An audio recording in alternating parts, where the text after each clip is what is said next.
Le silence. C'est ce qui m'avait le plus frappé après le coup de feu. Pas le crépitement étouffé, sec et lourd, qui avait empli la pièce une fraction de seconde, brisant le calme séculaire de cette bibliothèque, mais le silence qui l'avait immédiatement englouti. Un silence qui semblait absorber toute vie, toute respiration. Luca était là, étendu, un trou noir et fumant sur son polo blanc. Ses yeux fixes, ouverts sur rien. Le corps immense s'était affalé avec un bruit sourd sur le tapis personne, s'arrêtant juste à mes pieds. L'odeur de la poudre brûlée piquait l'air, se mêlant à celle du vieux cuir et du bois précieux. C'était terminé. Du moins, cette partie-là. Je me suis immobilisé. Mes mains n'ont pas tremblé, pas une seconde. Mon cerveau, lui, tournait à plein régime, une succession d'images, de sons, de sensations qui s'entrechoquaient. L'homme qui m'avait tiré de la ruelle, qui m'avait conduit ici, celui-là même qui m'avait averti des London Boys. Il gisait là, parce qu'il était le rat. C'était d'une logique terrifiante, d'une simplicité brutale. Pierre Thorne avait besoin d'un homme à l'intérieur pour organiser le rendez-vous. Et qui de mieux que le chef de la sécurité pour un accès sans faille? Ça collait. Tellement bien que ça me donnait froid dans le dos. Julien, assis dans son fauteuil club comme si de rien n'était, tenait son revolver à la main. Un petit .38 à canon court, presque un jouet, mais d'une efficacité foudroyante. Il l'a posé sur la petite table à côté de son verre de cognac. Ses yeux, sombres comme l'encre, n'ont pas quitté Luca, puis se sont posés sur moi. Ils étaient durs, mais sans colère. Juste une observation froide. « Vous avez trouvé le traître Marie, a-t-il dit, sa voix rocailleuse, empreinte d'une sorte de lassitude infinie. Et vous avez gardé votre sang-froid. » Mes lèvres se sont entr'ouvertes. « C'est fini ?» ai-je demandé, ma voix trahissant une légère fissure dans ma façade de contrôle. Julien s'est levé, boutonnant tranquillement sa veste de smoking en velours. « La nuit, oui, c'est fini.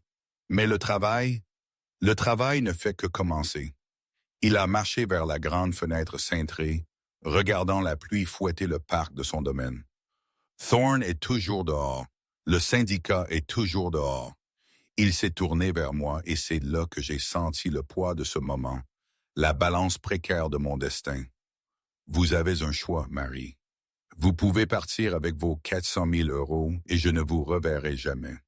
Je vous donnerai un peu d'avance avant d'appeler mes nettoyeurs. Il m'a regardé droit dans les yeux, l'intensité de son regard me transperçant. Ou alors, vous restez. Vous remettez de l'ordre dans mes affaires. Vous m'aidez à traquer les hommes qui ont essayé de me tuer. Et en échange, je vous donnerai la seule chose que la Cour pénale internationale de Lyon n'aurait jamais pu vous offrir. Qu'est-ce que c'est?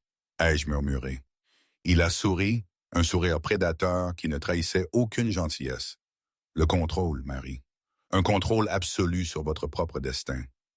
Comment j'en étais arrivé là? C'est une histoire un peu folle, je dois dire. Tout a commencé il y a quelques semaines, dans ce restaurant parisien, le Vivaldi, un de ces lieux où l'élégance se mêle à l'odeur entêtante du pouvoir et des secrets. Mon travail, ma vie, c'était d'être un fantôme. Serveuse. Invisible. C'était la règle d'or de Marco, notre chef de cuisine. Tu existes pour que le verre de vin ne soit jamais vide, pour que les miettes s'évaporent avant même de toucher la nappe. Tu es un meuble qui respire, ni plus ni moins. Et j'étais la meilleure dans ce rôle, à 32 ans. Cheveux tirés, chemise impeccable, gilet noir. Mes yeux, couleur café noir, ne laissaient rien transparaître, et ma façon de bouger ne déplaçait pas un atome d'air. Je pouvais me tenir à 1 mètre d'une conversation sur le racket ou la corruption politique, et les hommes à table oubliaient mon existence. C'était le but. Dans une ville comme Paris, le silence est une monnaie, mais l'invisibilité, c'est un super pouvoir. Ce soir-là, c'était un mardi, d'ordinaire une nuit calme, mais l'air dans la cuisine était lourd, suffocant. Marco souhaite à grosses gouttes, pas à cause de la chaleur des fourneaux, mais à cause du nom sur la liste de réservation. La table 4, c'est strictement interdit aux nouveaux, a-t-il sifflé, essuyant un couperet d'une main tremblante. Marie, c'est pour vous, vous seul, pas de commis, pas de sommelier. Vous versez, vous servez, vous disparaissez. Compris? J'ai hoché la tête une seule fois. C'est ce qui, Marco? Il a soufflé le nom. Julien Moretti. La cuisine est devenue muette. Les plongeurs ont cessé de cliqueter les assiettes. Même les ventilateurs semblaient ronronner à une fréquence plus basse. Julien Moretti. Le boucher de Belleville. Le genre de type qui, disait-on, avait dissous son dernier associé dans une cuve de soude industrielle, quelque part du côté de Bondy. Il n'était pas juste un patron de la pègre.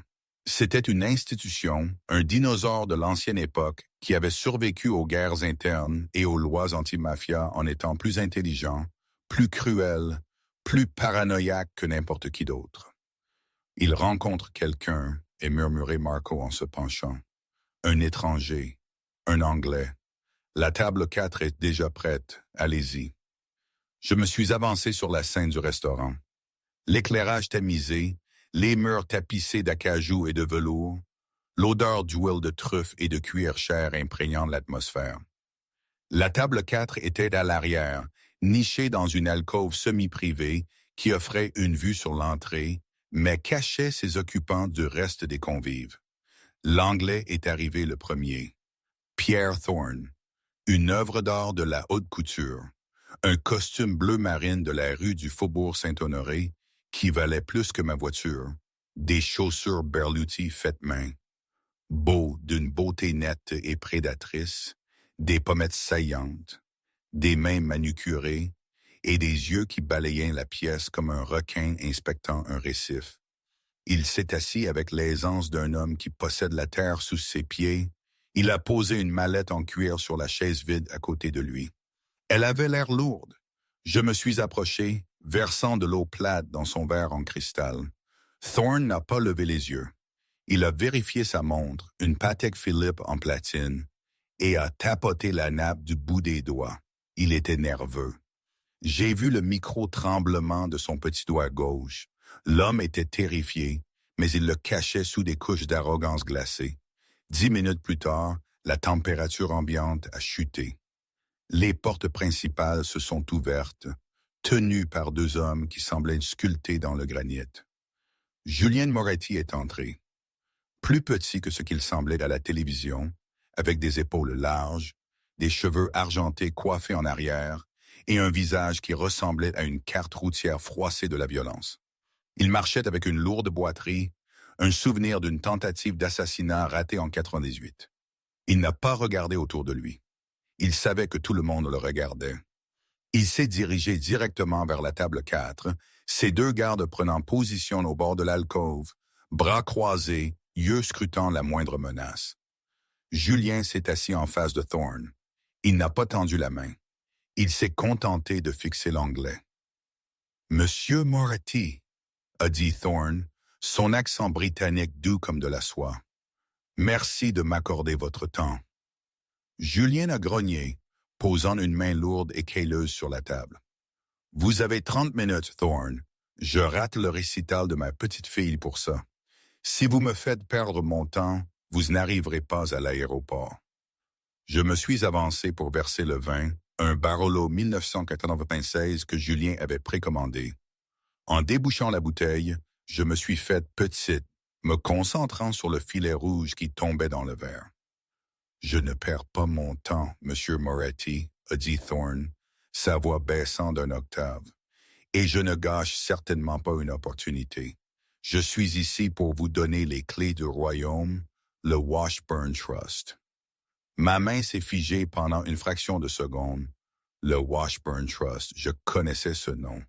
Non pas des journaux, mais d'une vie que j'avais enterrée 10 ans plus tôt. J'ai terminé de verser, posé la bouteille et me suis retiré dans l'ombre du mur, mes mains croisées derrière le dos.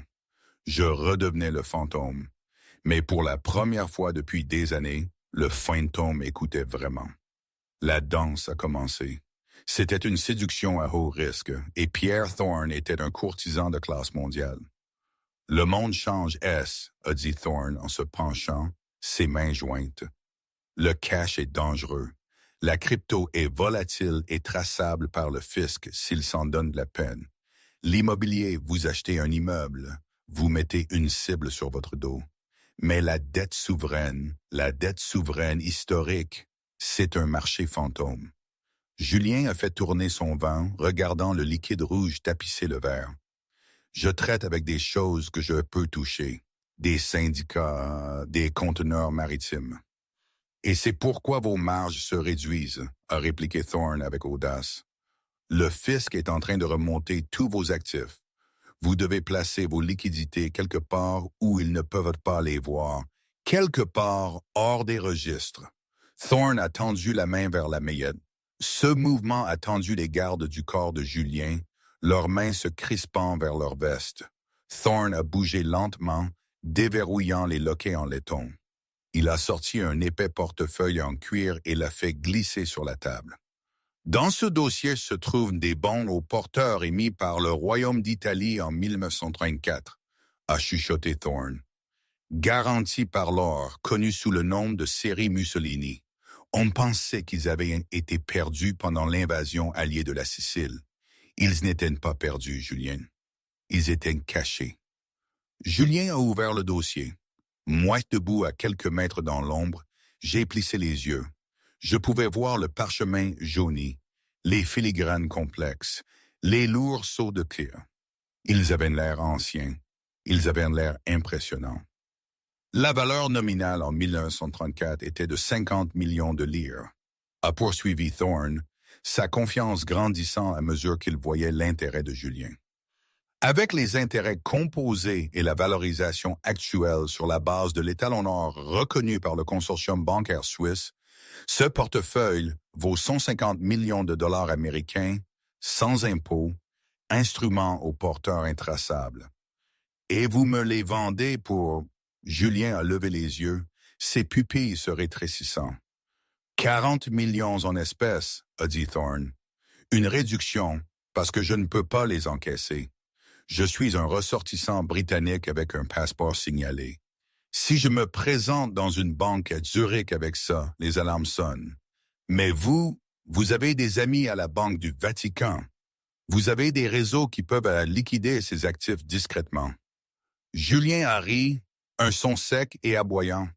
Vous voulez que je blanchisse vos bons volets? C'est ça? Je veux vous vendre un billet de loterie gagnant parce que je n'ai pas le droit de l'encaisser moi-même, a corrigé Thorne. Vous me payez 40, vous gardez les 110 millions de profit. C'est l'affaire d'une vie. Julien a passé son doigt sur le document. Il a senti la texture du papier. Il a regardé les timbres. C'était un vieux loup et il pouvait sentir un piège à des kilomètres. Mais ça sentait la cupidité. Et la cupidité est une drogue puissante. Comment je sais qu'ils sont vrais, a demandé Julien. Document d'authentification inclus, a dit Thorne rapidement, sortant d'un deuxième document. Signé par le conservateur des archives nationales de Rome et une analyse spectrale de l'encre datant de la moitié des années 30. C'est inattaquable, Julien. Julien Moretti s'est adossé, mâchant l'intérieur de sa joue. Il a regardé ses gardes du corps, puis Thorne. 40 millions en espèces ce soir. Le virement est en place, a dit Thorne. Un virement vers mon compte offshore aux îles Caïmans et le portefeuille est à vous. Vous repartez d'ici 110 millions de dollars plus riches. C'était une arnaque classique exécutée avec la sophistication d'un maître. J'ai observé le visage de Thorne. Il était bon. Il maintenait le contact visuel. Il ne transpirait pas. Il vendait le rêve de l'argent facile à un homme qui s'était battu pour chaque sou qu'il avait gagné. Julien a sorti un stylo-plume en or de la poche de sa veste. Il a tiré vers lui le formulaire d'autorisation de virement. Il était déjà rempli, attendant sa signature. 150 millions, a murmuré Julien pour lui-même. Il a de nouveau regardé les bons Mussolini. Ils étaient magnifiques, artistiquement vieilli. Le blason de la maison de Savoie était parfaitement rendu. J'ai senti un nœud froid dans mon estomac. Je ne devrais pas m'en soucier. Julien Moretti était un monstre. S'il se faisait d'arnaquer, c'était le karma.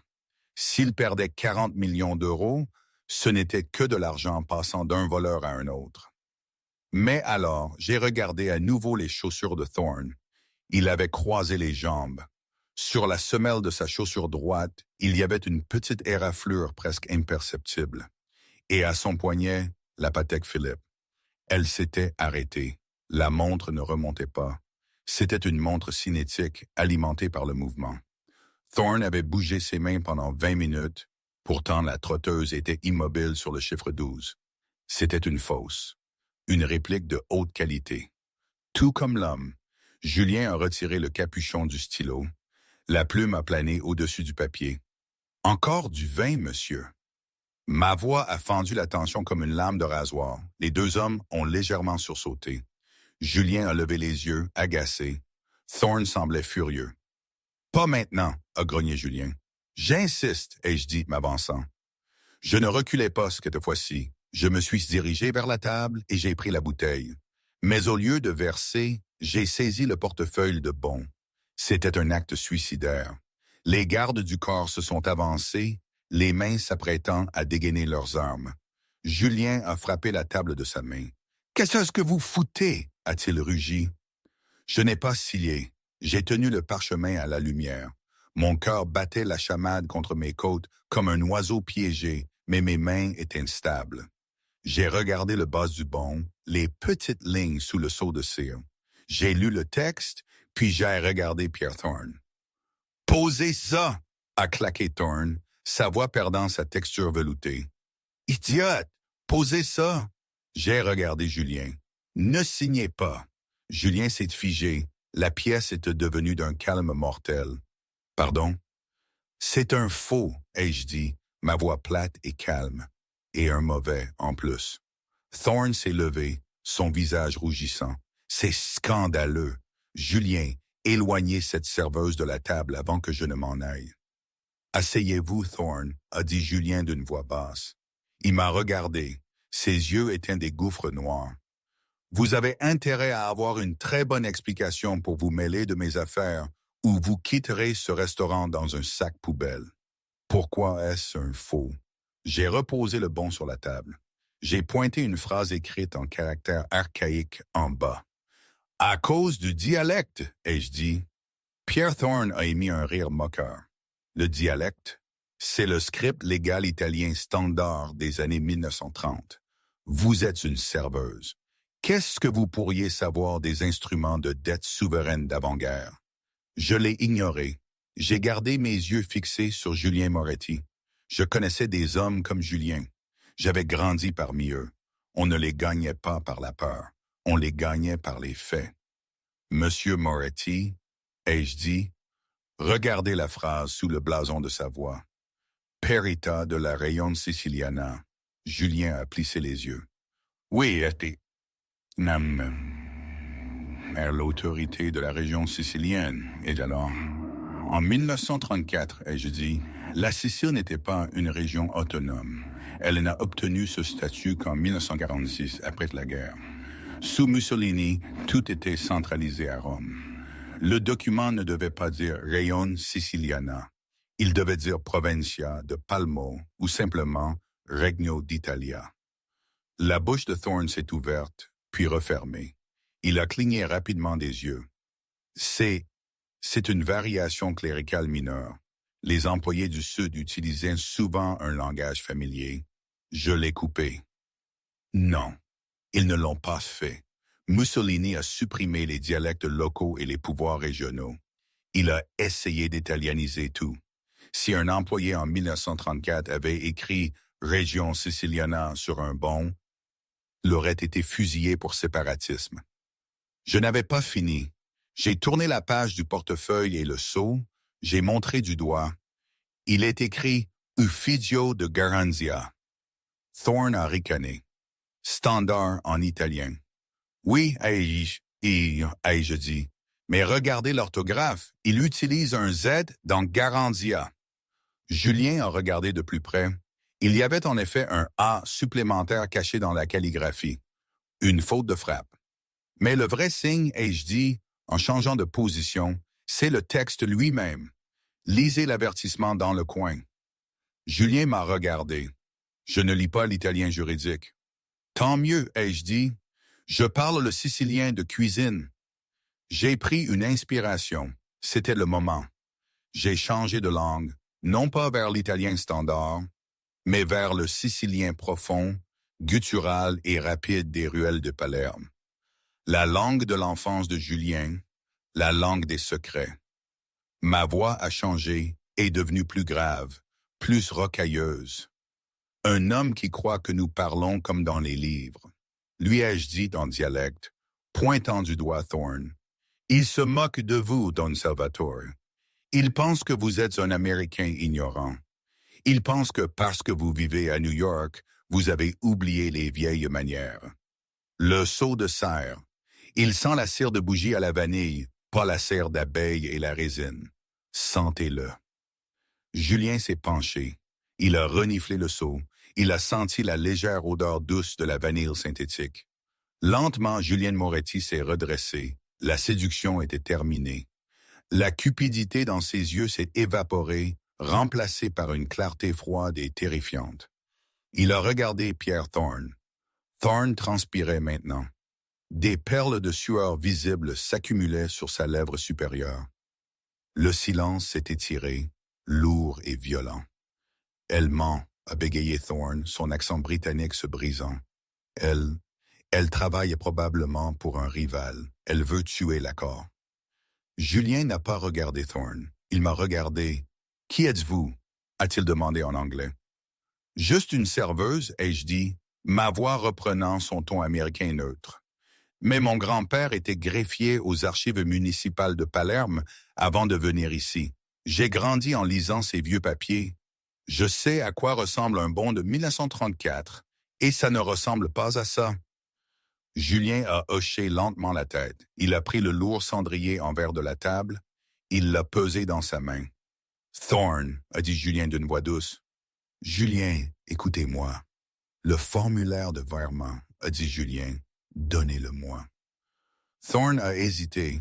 Il a tendu la main pour récupérer le papier, mais la main de Julien a jailli et a agrippé le poignet de Thorne. La prise était écrasante. Thorne a gémi. « Vous êtes entré chez moi, » a murmuré Julien, son visage penché sur la table.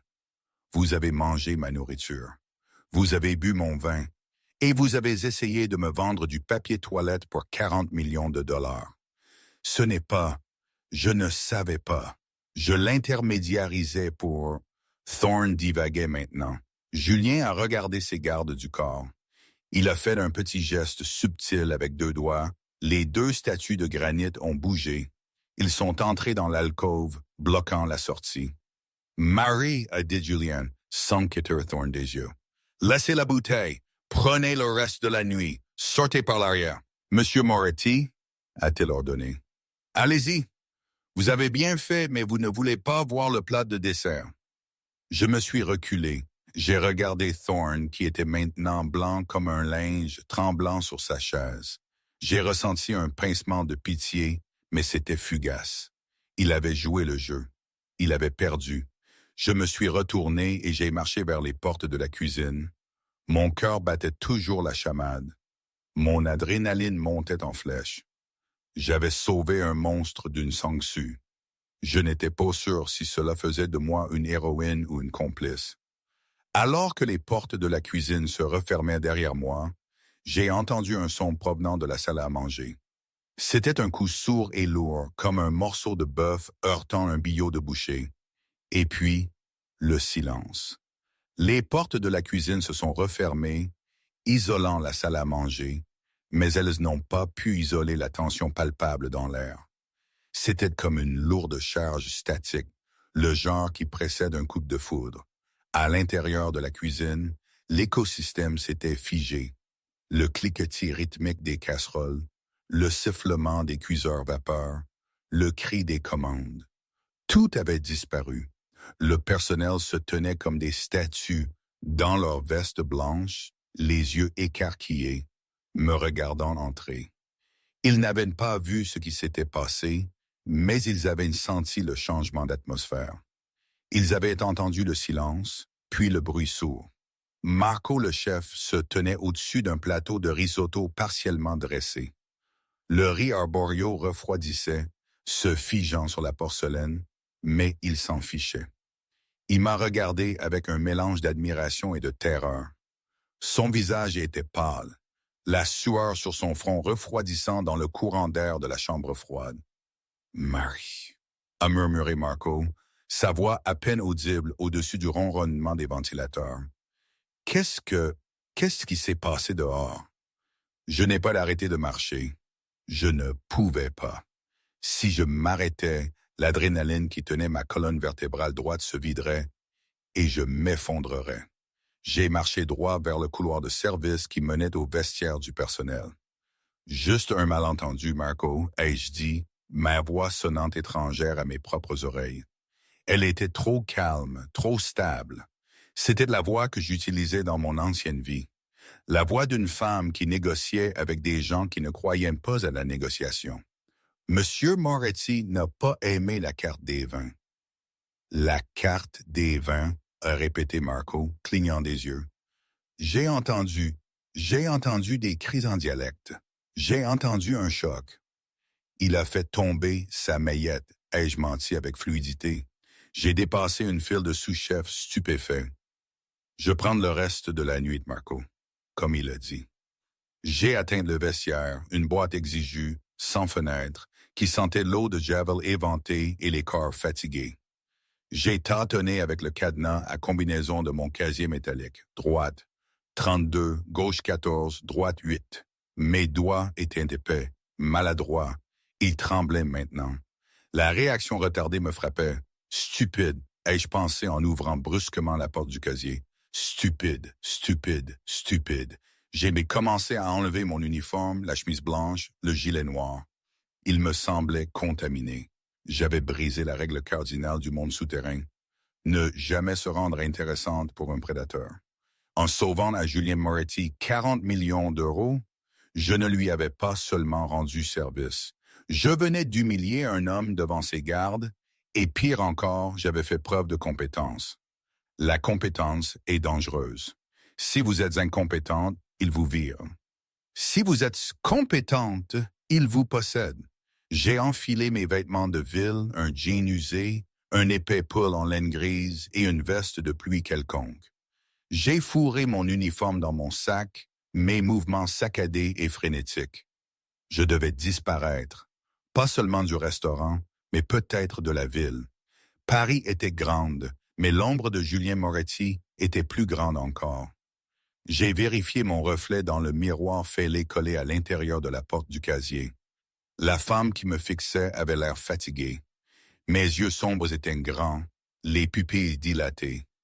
J'ai soulevé mes cheveux et défait l'élastique, laissant mes cheveux noirs tomber autour de mon visage, essayant d'adoucir le look sévère de la serveuse.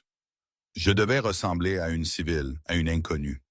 Je ne suis pas sorti par la cuisine principale.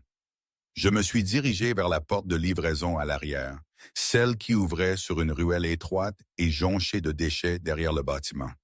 J'ai poussé la lourde porte en acier et je suis sorti dans la nuit. L'air était froid et humide. Il commençait à pleuvoir. Une pluie fine et misérable qui couvrait les pavés d'une couche noire et glissante. L'odeur d'asphalte mouillé et de vieilles ordures m'a agressé le nez. J'ai pris une profonde inspiration, laissant l'air froid piquer mes poumons, essayant de me ressaisir. « Marche, Marie », me suis-je dit. « Marche jusqu'au métro. Prendre la ligne 11. Descends à un arrêt au hasard. Change de rame. Rentre chez toi.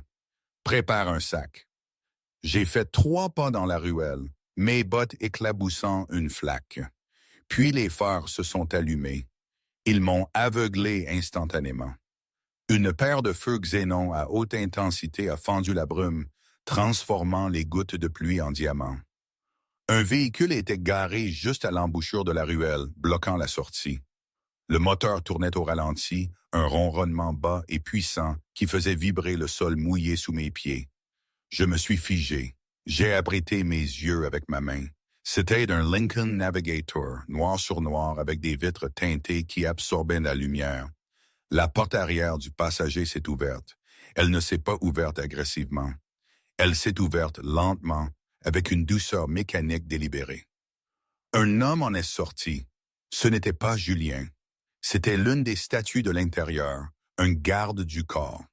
Il était énorme, une montagne de muscles enveloppés dans un trench coat mouillé. Il tenait un grand parapluie noir qu'il a ouvert d'un claquement sec. Il n'a pas sorti d'armes. Il n'en avait pas besoin. Sa présence a rempli la ruelle. « Mademoiselle Claire », a dit l'homme. Sa voix était du gravier frottant sur du béton. « Monsieur Moretti insiste pour vous ramener. » J'ai reculé d'un demi-pas, mes talons raclant contre le mur de briques du restaurant. Mon esprit s'est emballé, calculant les chances. Je pouvais courir à l'intérieur, mais la cuisine était un cul-de-sac. Je pouvais essayer de sprinter devant la voiture, mais la ruelle était étroite et cet homme avait une portée comme un ours. « Je vais bien », ai-je dit, serrant mon sac contre ma poitrine. « Je préfère le métro. » « Ce n'était pas une question », a dit le garde du corps. Il a marché vers moi, le parapluie le protégeant de la pluie, me laissant exposé. Il s'est arrêté à 1 mètre. De près, il sentait le parfum cher et l'huile d'armes. Il veut vous remercier, c'est tout. Les gens qui aident le patron sont remerciés. Les gens qui fuient, ils le rendent nerveux. Vous ne voulez pas le rendre nerveux. La menace a plané dans l'air, lourde et tacite. Si je montais dans la voiture, je risquais de mourir. Si je fuyais, je mourrais certainement. J'ai regardé la porte ouverte du Lincoln. L'intérieur était sombre. Je ne pouvais pas voir Julien. Juste un trajet, ai-je dit, ma voix se raffermissant. Juste un trajet, a confirmé le garde du corps. J'ai hoché la tête. J'ai passé devant lui, la pluie me collant les cheveux sur le front. Je suis monté sur la banquette arrière du SUV. La porte s'est refermée derrière moi avec un bruit sourd, coupant le bruit de la ville. Le silence à l'intérieur était absolu. La voiture était blindée. Les vitres avaient plusieurs centimètres d'épaisseur en polycarbonate. L'air sentait le cuir et l'ozone. Julien Moretti était assis de l'autre côté de la banquette. Il avait l'air différent de ce qu'il avait été au restaurant. La rage était partie. Le prédateur se reposait. Il avait un verre de scotch à la main, posé sur la console centrale. Sa cravate était desserrée. Il ressemblait à un grand-père fatigué, à l'exception des yeux. Les yeux étaient toujours vifs, toujours évaluants, toujours me disséquant. Il n'a pas parlé immédiatement. Il a pris une gorgée de scotch, laissant le liquide ambré rouler sur sa langue. La voiture a commencé à bouger, glissant sur les nids de poules de la ruelle comme si elle flottait sur l'eau. « Vous avez une bonne oreille, Marie », a dit Julien enfin.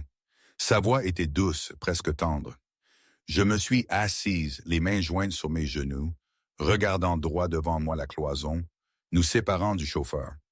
Mon grand-père insistait pour parler le dialecte à la maison. Ça vous reste. Votre grand-père, a répété Julien. Il a fait tournoyer les glaçons dans son verre. Jacques Clair, c'est le nom sur votre dossier d'emploi. J'ai fait vérifier mes gars pendant que nous attendions l'antipasto. Mon cœur a fait un bond. Il avait fait une vérification de mes antécédents avant même de s'asseoir pour dîner. Oui, m'ai-je dit. Jacques Clair est mort en 1958 à Montreuil, a dit Julien. Il était boulanger, pas greffier municipal à Palerme, et il n'avait certainement pas accès à des bons souverains d'avant-guerre. La voiture a tourné sur une avenue principale, les lampadaires clignotant rythmiquement sur le visage de Julien. Lumière, ombre, lumière, ombre. J'ai peut-être embelli les détails pour rendre le mensonge plus convaincant pour l'anglais, et je dis, gardant mon visage neutre. Monsieur Thorne avait besoin de croire que j'étais une experte. Vous êtes une experte, a répliqué Julien. Il a tourné la tête pour me regarder pleinement. Je fais des affaires dans cette ville depuis 40 ans. Je connais les menteurs. Thorne était un menteur. Il était bon. Mais vous parlez la vieille langue mieux que ma propre mère. Et la façon dont vous avez analysé ce document, l'encre, le sceau, la juridiction historique. Ce n'était pas la recette du pain, Marie. Il a fouillé dans la poche de sa veste. J'ai tressailli, mes muscles se tendant pour me préparer au combat. Il a vu le tressaillement. Il a souri, une expression sèche et sans humour. Détendez-vous, je ne tue pas les gens qui me font économiser de l'argent. Il a sorti un carnet de chèques. Il a retiré le capuchon d'un stylo en or, le même stylo qu'il avait failli utiliser pour signer sa vie 1 heure plus tôt. 40 millions d'euros, a dit Julien. C'est ce que vous m'avez fait économiser. Dans mon monde, nous payons une commission. 10% est la norme pour les actifs récupérés. Mais puisque vous m'avez sauvé le principal, disons 1%. Il a écrit rapidement, le grattement de la plume résonnant fort dans l'habitacle silencieux. Il a arraché le chèque et l'a fait glisser sur le siège en cuir vers moi. J'ai baissé les yeux. C'était un chèque de banque. 400 000 euros. Prenez-le, Marie. Je n'ai pas bougé. Je ne veux pas de votre argent, Monsieur Moretti. Tout le monde veut de l'argent, a dit Julien d'un ton dédaigneux. Prenez-le, achetez une maison, ouvrez votre propre restaurant, sortez du service. Si je prends ce chèque, ai-je dit lentement, le regardant dans les yeux, alors je suis à votre service. Et si je suis à votre service, je suis dans votre monde. J'aime mon monde, il est calme. Julien m'a étudié longuement. Il semblait fasciné par mon refus. Dans sa vie, personne ne refusait de l'argent. Ni les politiciens, ni les flics, ni les juges. « Vous avez peur !» a déclaré Julien. « Pas de moi. Vous avez peur d'être vu. » Il s'est penché plus près. L'odeur du scotch et du tabac cher était écrasante. « Qui fuyez-vous, Marie ?» La question est restée suspendue, oscillant comme un pendule. J'ai senti les parois de la voiture se refermer. Il était trop perspicace. Il creusait là où je ne pouvais absolument pas le laisser découvrir. Je ne fuis pas, ai-je menti. J'apprécie simplement ma vie privée. La vie privée est chère, a dit Julien. L'anonymat coûte de l'argent. Il a pris le chèque et l'a glissé dans la poche de ma veste depuis mouillée. J'ai essayé de me dégager, mais il était rapide. Gardez-le, a-t-il ordonné. Considérez cela comme un plan de licenciement. Parce que vous ne pouvez pas retourner au Vivaldi. Les partenaires de Thorne, les gens qui ont fabriqué ce faux bon, ils ne vont pas être contents. Ils ont perdu une grosse somme ce soir. Ils voudront savoir qui a sonné l'alarme. S'ils vous trouvent au restaurant, ils vous tueront. J'ai senti un frisson froid qui n'avait rien à voir avec la pluie. Je n'avais pas pensé aussi loin. Thorne ne travaillait pas seul. On ne falsifie pas un bon au porteur du royaume d'Italie avec une imprimante laser. Il faut une équipe, un syndicat. Je peux me débrouiller, ai-je chuchoté. J'ai vu ça, a dit Julien. Mais vous ne pouvez pas vous débrouiller avec un cartel, et c'est ce qui soutient Thorne, les gosses de Londres. Ils sont méchants. Ils n'ont pas de règles comme nous. La voiture a ralenti. Il s'était arrêté le long d'un trottoir dans un quartier résidentiel calme de Pantin. Ce n'était pas là où j'habitais. Ce n'était nulle part près de là où j'habitais. « Pourquoi sommes-nous ici ?»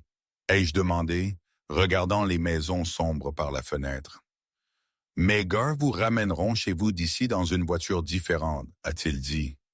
Une voiture propre, sans plaque, juste au cas où quelqu'un surveillait le restaurant. » Il s'est calé sur son siège, signalant que la conversation était terminée. Mais alors que je tendais la main vers la poignée de porte, Julien a parlé une dernière fois. « Vous savez, Marie, ou quel que soit votre nom, j'ai un problème. » J'ai marqué une pause, ma main sur le loquet. « Quel problème? » « J'ai beaucoup de papiers, a dit Julien, regardant droit devant lui. De vieux papiers, des contrats, des titres de propriété, des choses du vieux pays, des choses d'ici. J'ai besoin de quelqu'un pour les organiser, quelqu'un qui lit les petites lignes, quelqu'un qui parle la langue. Je ne suis pas une secrétaire, ai-je dit. Non, a acquiescé Julien. Vous êtes un fantôme et les fantômes sont bons pour garder les secrets.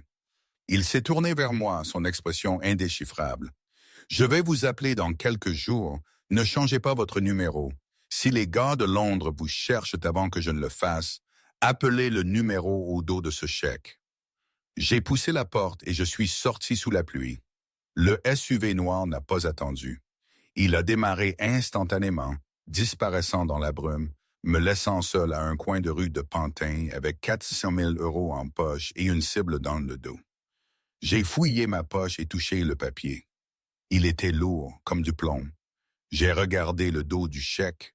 Un numéro de téléphone était inscrit à l'encre noire et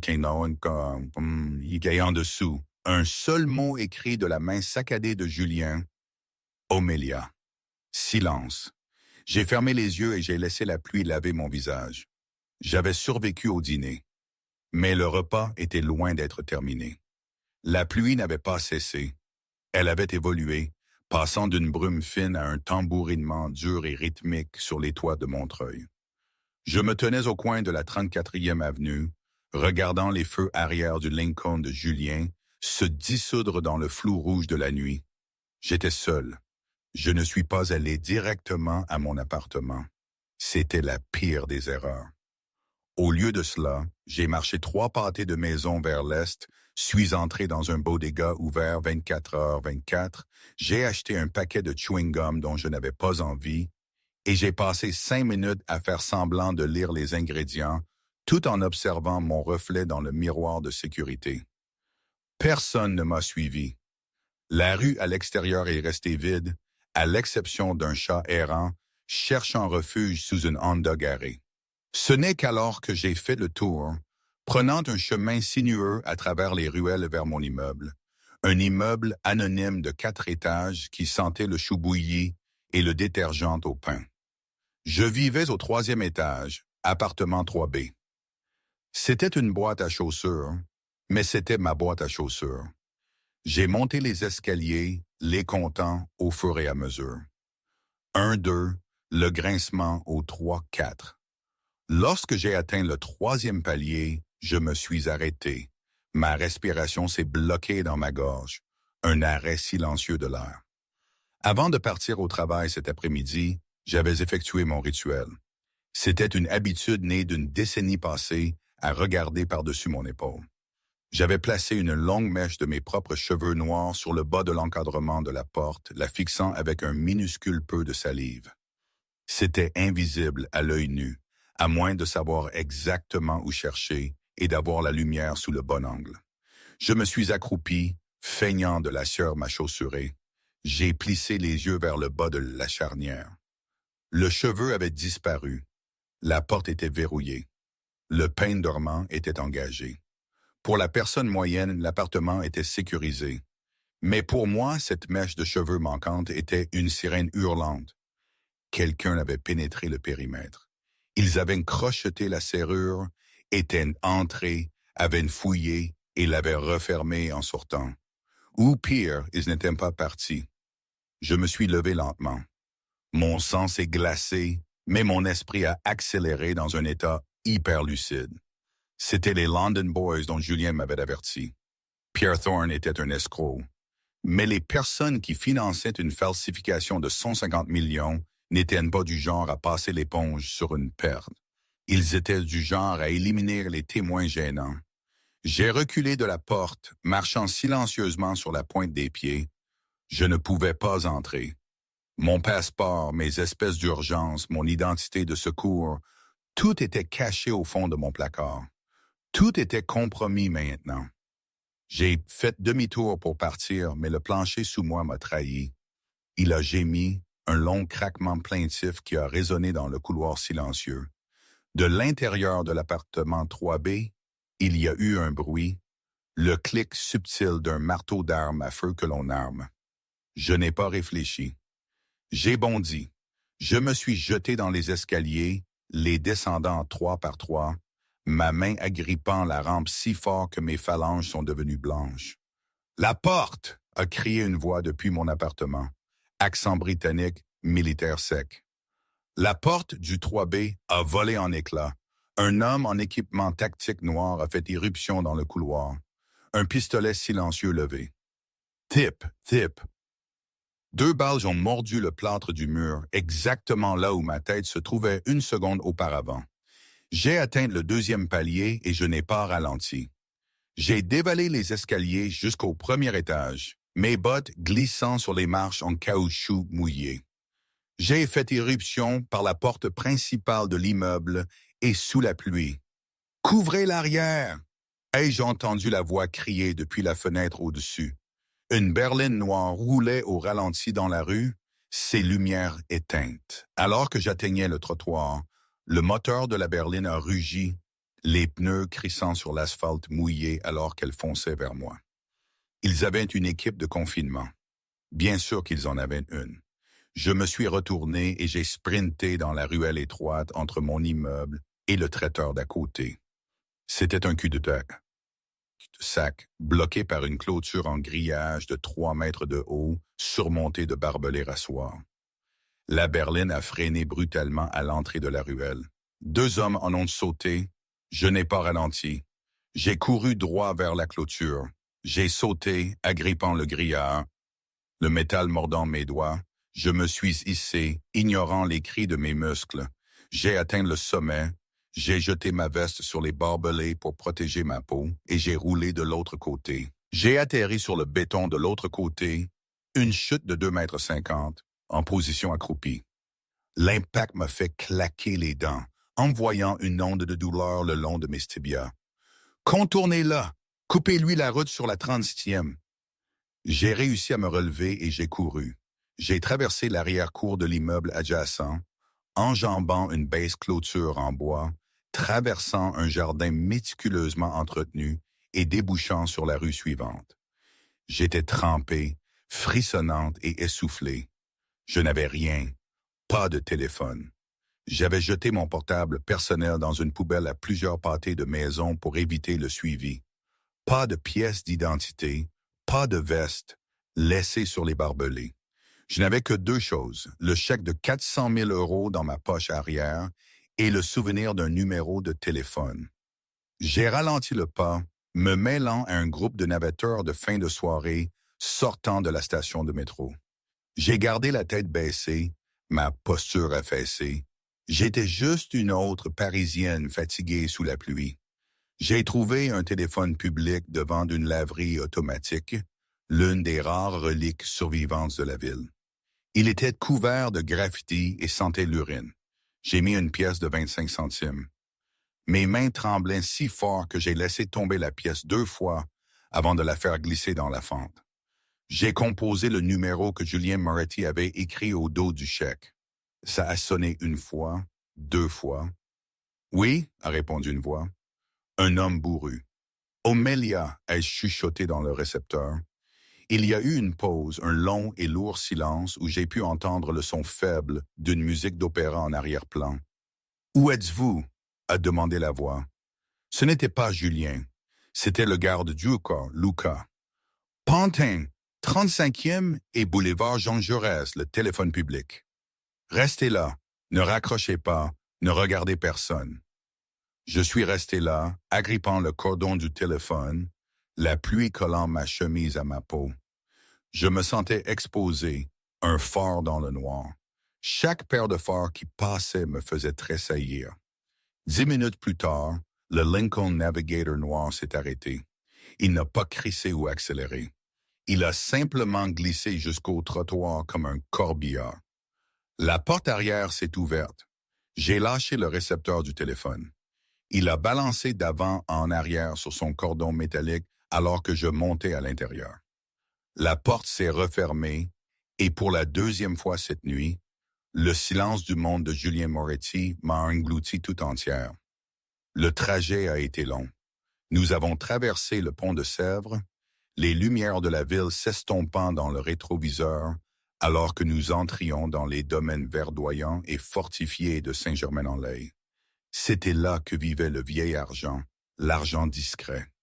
La voiture a tourné à travers un portail en fer forgé qui semblait assez solide pour arrêter un tank.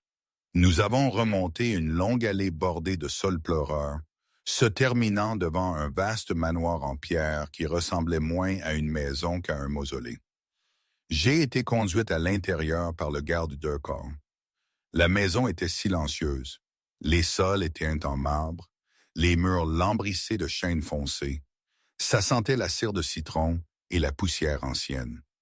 Bibliothèque, a grogné le garde du corps, pointant un ensemble de doubles portes. J'ai poussé les portes. La pièce était caverneuse. Des étagères du sol au plafond tapissaient chaque mur, rempli de milliers de volumes reliés en cuir. Un feu crépitait dans une immense cheminée en pierre, projetant des ombres dansantes sur des tapis persans. Julien Moretti était assis dans un fauteuil à dossier auprès du feu. Il portait une veste de smoking en velours et lisait un livre avec une loupe. Il ne ressemblait pas à un chef mafieux. Il ressemblait à un professeur à la retraite.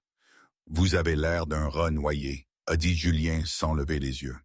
Il m'attendait, ai-je dit, ma voix stable malgré les frissons de mon corps. Je me suis approché du feu, désespéré par la chaleur. Ils ont pénétré mon appartement. Équipe professionnelle, 2 tireurs, un chauffeur. Surveillance établie avant même que j'arrive. Julien a fermé son livre. Il a posé la loupe sur la table d'appoint. Les soutiens de Thorne. Julien a hoché la tête. Le syndicat, il n'aime pas les témoins gênants. Et vous, ma chère, vous êtes un témoin très gênant.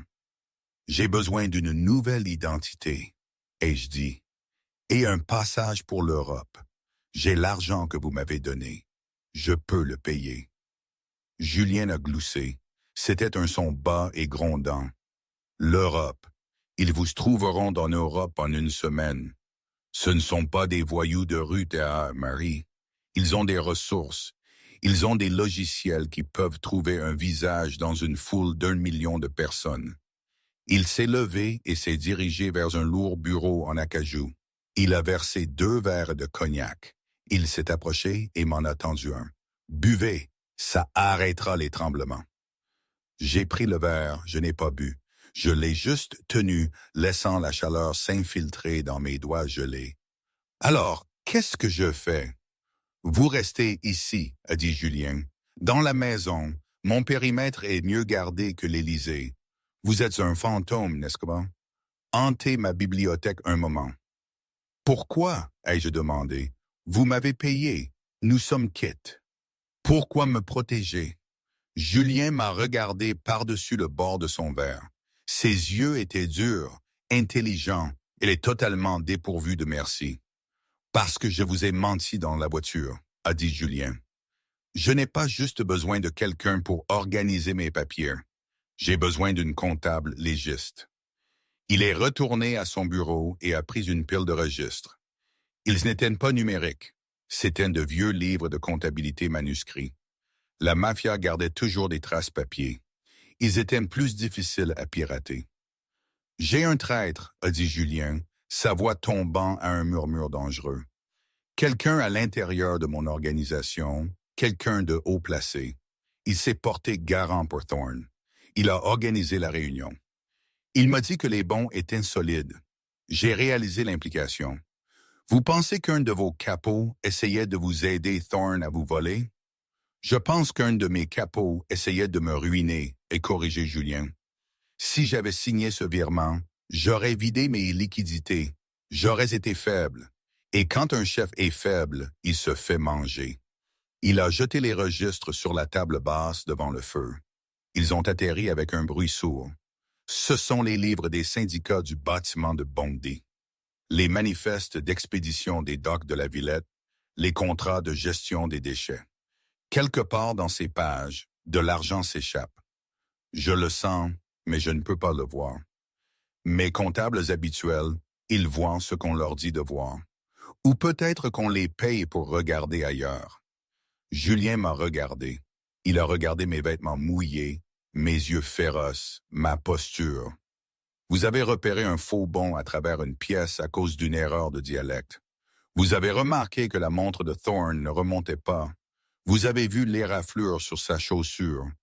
Vous possédez une hypervigilance qui ne s'enseigne pas. Vous étiez dans le renseignement, n'est-ce pas? Je me suis raidi. Je n'ai pas répondu. CIA? Non, ils sont trop brouillons, a médité Julien. Mossad, vous n'avez pas l'accent. Mon estimation, Trésor, réseau de lutte contre la criminalité financière, ou peut-être Interpol, récupération d'actifs. J'ai pris une gorgée de cognac. Ça a brûlé en descendant, un agréable feu dans ma poitrine. J'ai abaissé le verre. Analyste légiste, ai-je dit doucement. La Cour pénale internationale de Lyon. Je traquais les avoirs des criminels de guerre. Il a souri. C'était le sourire d'un homme qui venait de trouver la pièce manquante d'un puzzle. La Haye, a-t-il sifflé, a chassé des généraux génocidaires. Pas étonnant que vous n'ayez pas eu peur de Thorne. C'est un chiot comparé à ce que vous avez vu. J'ai quitté cette vie, ai-je dit. J'ai disparu pour une raison. Et maintenant vous êtes de retour dans le jeu, a-t-il dit. Que vous le vouliez ou non, le syndicat veut votre mort. Je suis la seule chose qui se dresse entre vous et une fosse peu profonde. Il a fait un geste vers les registres. Trouvez mon traître, Marie. Trouvez la piste de l'argent qui mène au traître. Vous faites ça et j'utiliserai mes ressources pour vous construire une nouvelle vie qui soit vraiment à l'épreuve des balles. Nouveau visage, nouvelle histoire, une maison dans un pays sans traité d'extradition. Je peux vous faire disparaître pour de vrai. Moment, il faut que je m'arrête là, une seconde. Parce que cette situation, tout ça, c'était vraiment absurde. Moi, Marie-Claire, ex-analyste pour la Cour internationale de Lyon, traquant des seigneurs de guerre pour retrouver leur fortune cachée, me voilà en face d'un ponte de la mafia parisienne. Il me propose quoi? Une nouvelle vie si je nettoie ses comptes. C'était une blague cosmique, n'est-ce pas? Comme si la vie, avec son ironie cruelle, me remettait exactement là où j'avais juré de ne jamais revenir. Je m'étais tellement battu pour effacer les traces, pour devenir cette fantôme dont Marco parlait. Mais au fond, est-ce qu'on n'échappe jamais vraiment à ce qu'on est? Est-ce que cette soif de résoudre des énigmes, de débusquer les secrets, ce n'était pas finalement plus fort que tout? La peur, oui, elle était là, tenace. Peur des London Boys, peur de Julien. Mais il y avait aussi cette autre sensation, celle qui monte quand un défi irrésistible se présente. Une sorte de vertige. Bref, revenons à nos moutons, ou plutôt à mes livres de comptes. J'ai regardé la montagne de paperasse. C'était un labyrinthe de chiffres, de dates et de codes. C'était un puzzle, et Dieu m'en soit témoin. J'aimais les puzzles. J'ai regardé le feu, puis de nouveau le mafioso. D'accord, ai-je dit, j'aurais besoin d'un ordinateur portable sécurisé, déconnecté du réseau, aucune connexion Internet. Et j'ai besoin des 5 dernières années de relevés bancaires de chaque capot de votre cercle rapproché. Julien a levé son verre pour trinquer. Bienvenue dans la famille, Marie. Je ne suis pas de la famille, l'ai-je corrigé, posant mon cognac sur la table et attrapant le premier registre. Je suis une consultante. Julien a ri, ce qui vous aide à dormir la nuit. J'ai ouvert le livre. Les pages sentaient l'encre et la cupidité. J'ai fait glisser mon doigt le long de la première colonne de chiffres. Date, 12 janvier, cotisation syndicale, 45 000 €. Date, 14 janvier, coût des matériaux, 112 000 €. Les chiffres dansaient. Pour n'importe qui d'autre, ce n'étaient que des dépenses. Pour moi, c'était un récit. J'ai commencé à lire l'histoire du vol, mais en tournant la page, je n'ai pas vu l'ombre qui bougeait dans le couloir à l'extérieur des portes de la bibliothèque. Je n'ai pas vu la silhouette immobile dans l'obscurité, à l'écoute. Julien Moretti n'était pas le seul à avoir des secrets dans cette maison, et le traître n'était pas seulement dans les livres. Le traître était dans le bâtiment. L'horloge de la bibliothèque a sonné 3 heures du matin. Le feu avait brûlé jusqu'à devenir des braises incandescentes, projetant de longues ombres squelettiques sur les rangées de livres. Mes yeux me brûlaient, mais mon esprit était aiguisé comme un rasoir. J'avais croisé les cotisations syndicales avec les charges de carburant sur les 3 dernières années. Les chiffres ne correspondaient pas. C'était subtil. Une erreur d'arrondi ici, une facture en double là. Mais le schéma était indéniable. C'était un siphon, Une lente et constante hémorragie de 3% canalisée vers une société écran répertoriée sous le nom de Janus Logistique. J'ai retrouvé l'agent enregistré de Janus. C'était une impasse, mais le signataire autorisé pour le compte bancaire utilisait une clé numérique. Je l'ai trouvé, ai-je murmuré. Julien a levé les yeux de sa chaise. Qui? Ce n'est pas un capot, ai-je dit, le sang me glaçant alors que je réalisais l'implication. Les horodatages des virements, ils se produisent exactement lorsque votre personnel principal est en réunion obligatoire, lorsque tout le monde est répertorié. Tout le monde, sauf la sécurité. J'ai tourné l'ordinateur portable. Les virements sont autorisés depuis une adresse IP qui se géolocalise dans cette maison, à l'aile de la sécurité. Julien n'a pas regardé l'écran. Il a regardé les portes de la bibliothèque. « Luca », a dit Julien doucement. Comme invoqué, les lourdes portes en chaîne ont gémi en s'ouvrant. Le garde du corps massif qui m'avait conduite depuis la ruelle est entré. Il ne tenait pas de parapluie cette fois-ci. Il tenait un Glock 19 silencieux. « Je vous avais dit qu'elle était dangereuse, patronne », a dit Luca, sa voix dépourvue d'émotion. « Les filles intelligentes causent des problèmes. » J'étais figé. L'homme qui m'avait sauvé des flics était celui qui avait vendu Julien aux escrocs britanniques. Ça avait un sens parfait. Thorne avait besoin d'un homme à l'intérieur pour obtenir le rendez-vous. Qui de mieux que le chef de la sécurité? « Range ton arme, Luca », a dit Julien. Il ne s'est pas levé. Il n'a pas cherché d'arme. Il est juste resté assis, l'air déçu. « Tu étais avec moi pendant 20 ans. Tu as mangé à ma table. Et je vous ai vu vieillir, » a craché Luca, levant son arme. « Les Anglais m'ont payé 5 millions juste pour ouvrir la porte. Vous me payez un salaire. Ce n'est que du business, Julien. » Luca a décalé sa visée vers moi. « Désolé, ma belle, vous auriez dû prendre le chèque. » Je me suis préparé, mes muscles se tendant pour plonger derrière le lourd bureau. Clic. Luca a appuyé sur la gâchette. Rien ne s'est passé. Pas de détonation, pas de recul. Il a appuyé de nouveau. Clic. Luca a regardé son arme avec confusion. « Tu es le chef de la sécurité, Luca, » a dit Julien, prenant une gorgée de son cognac. « Mais c'est moi qui engage l'armurier. » Julien a fouillé sous le coussin de son fauteuil et a sorti un revolver 38 à canon court. « J'ai échangé les percuteurs de tes armes de service il y a 2 heures, » a dit Julien calmement. « Pendant que Marie lisait les livres, je vérifiais l'inventaire. Tu es devenu paresseux, Luca. Tu as arrêté de vérifier ton équipement. » Le visage de Luca s'est tordu de réalisation. Il a bondi en avant, une charge désespérée et animale. Julien a tiré une fois. Le coup était assourdissant dans la bibliothèque confinée. Luca s'est effondré sur le tapis persane, glissant jusqu'à mes pieds. Le silence est revenu dans la pièce, lourd et absolu. L'odeur de la cordite se mêlait à l'odeur du vieux papier. Julien a posé le revolver sur la table. Il m'a regardé. Je n'avais pas crié. Je n'avais pas couru. Je me tenais au-dessus du corps, mes yeux grands mais clairs. « Vous avez trouvé le traître, » a-t-il dit, « et vous avez gardé votre sang-froid. »« C'est fini ?» ai-je demandé, ma voix tremblant légèrement.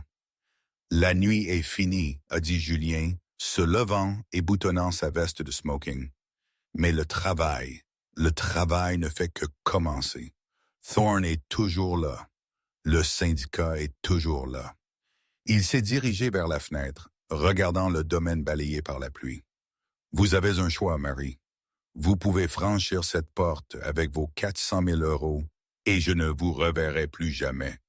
Je vous donnerai une longueur d'avance avant d'appeler les nettoyeurs. » Il s'est tourné vers moi. « Où vous restez? Vous remettez mes comptes à zéro. Vous m'aidez à chasser les hommes qui ont essayé de m'enterrer. Et en échange, je vous donne la seule chose que la Cour de Lyon ne pouvait pas vous donner. »« Qu'est-ce que c'est ?» ai-je demandé. « Le contrôle, » a dit Julien, « un contrôle absolu sur votre propre destin. » J'ai regardé l'homme mort sur le sol. Puis j'ai regardé les registres, les puzzles, les secrets, les motifs cachés du monde. J'ai regardé le vieux loup qui venait de déjouer un prédateur plus jeune et plus fort. J'ai marché vers le bureau, j'ai fermé l'ordinateur portable.